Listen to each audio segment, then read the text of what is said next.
So in this day and age, the fish are smarter, they're more pressured, and we find ourselves doing a lot more finesse fishing. A lot of that is with forward-facing sonar, with your electronics, and just throwing smaller baits in general. And Berkley has developed a line specifically for these techniques. And you know, you ask yourself, well, okay, what's the difference? How can you specifically make a line for forward-facing sonar, finesse fishing, and what's better about it?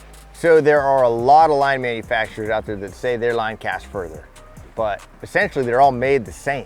This is different. This is a thermally fused line. It's not a braided line. So being one piece, thermally fused like this in the construction process, it doesn't hold water and there's no resistance. So, you know, basically no resistance coming through the guides. And with like a lot of braided lines, as soon as you use them for a day or so, and as soon as they get wet in the water, they're gonna start to retain water inside the weaves and stuff like that. This being one piece, it doesn't retain any water. So like you could fish this all day and it's the exact same line as it was when you made the first cast and it was dry. So it allows you to throw lighter baits farther because you're not having to exert so much energy to make that cast. A lot of times when you're watching your forward-facing sonar, your live scope, you know, you see fish that are on the move and you don't even have time to really think about it, right? You don't have time to process in your head, okay, I need to throw it this far at that angle. You just do it, right?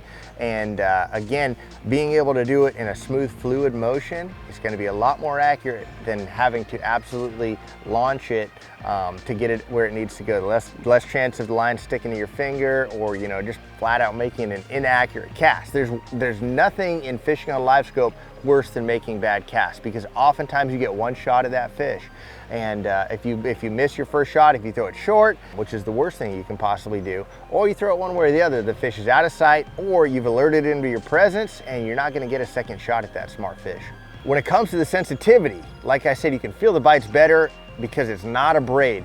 Rather than being woven, it's actually longitudinally twisted. So when we talk about 4, 5, 8, and 9 carrier braids being woven, your line is essentially, it's woven like this, up and down, up and down. So every single one of those crossovers has a dampening effect. When that fish bites the bait, it has to go through every layer of that until you feel it in your hand. This line being one piece, just longitudinally twisted, just straight up and down like this. So that fish bites it, there's much less dampening. You're gonna feel it in your hand a lot faster. And then lastly, it's got sinking properties, so you're able to get down to the fish a lot quicker. You know, the fish are cruising through, it's maybe the fall, the fish are on bait, they're down there in 30 feet, you see them on your scope, you gotta get down to them quickly. This being a lot thinner diameter, not holding any water, it's gonna cut through the water and get down to them quicker. But I mean, all those things, you're not gonna wanna throw this on your bait casters. This is a spinning reel line, comes in up to 17-pound test. I'm a big fan of the 8 and the 10. It comes in a couple different colors. I really like the white because it's high vis, but if you're in a situation where maybe you're not using a leader or insanely clear water, we've got a low vis green, but a lot of advantages. Again, going back to the casting, you know, I always translate this into golf terms.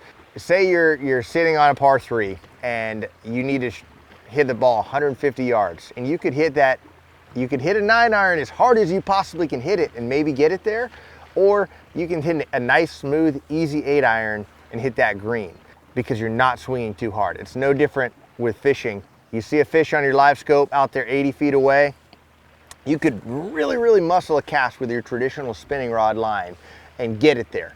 But if you're really having to put so much focus into casting it far, you're gonna have less focus on casting it accurately. When you have a line like this forward, you can easily cast it 80 feet smoothly. You're gonna be a lot more accurate because you're not exerting so much effort and you're gonna hit those fish. So just smooth, easy casting. You feel it when you pick it up. I mean, it's what everyone says, my line's the best casting, it casts the furthest, it's the most sensitive. This, you feel it, it feels different. You throw it, it throws different. And you know, when I've got people on my boat, when I'm guiding, and they pick up a rod and throw this, the first words are usually like, holy crap. They throw it up on the bank, or they throw it a lot further than they anticipated to throw it. And it was the same way the first time I threw it. It is different line than you've ever thrown before. I highly suggest you try it out. Again, I'm a big fan of the 8 and 10-pound test. Whether you're using forward facing or not, it's amazingly optimized for that. But even if you're just going out finesse fishing, trying to throw a lightweight bait, you don't use forward facing sonar, this line still works for you. Put it on your spinning rod, you're gonna be really impressed. This is the new Forward Braid from Berkley.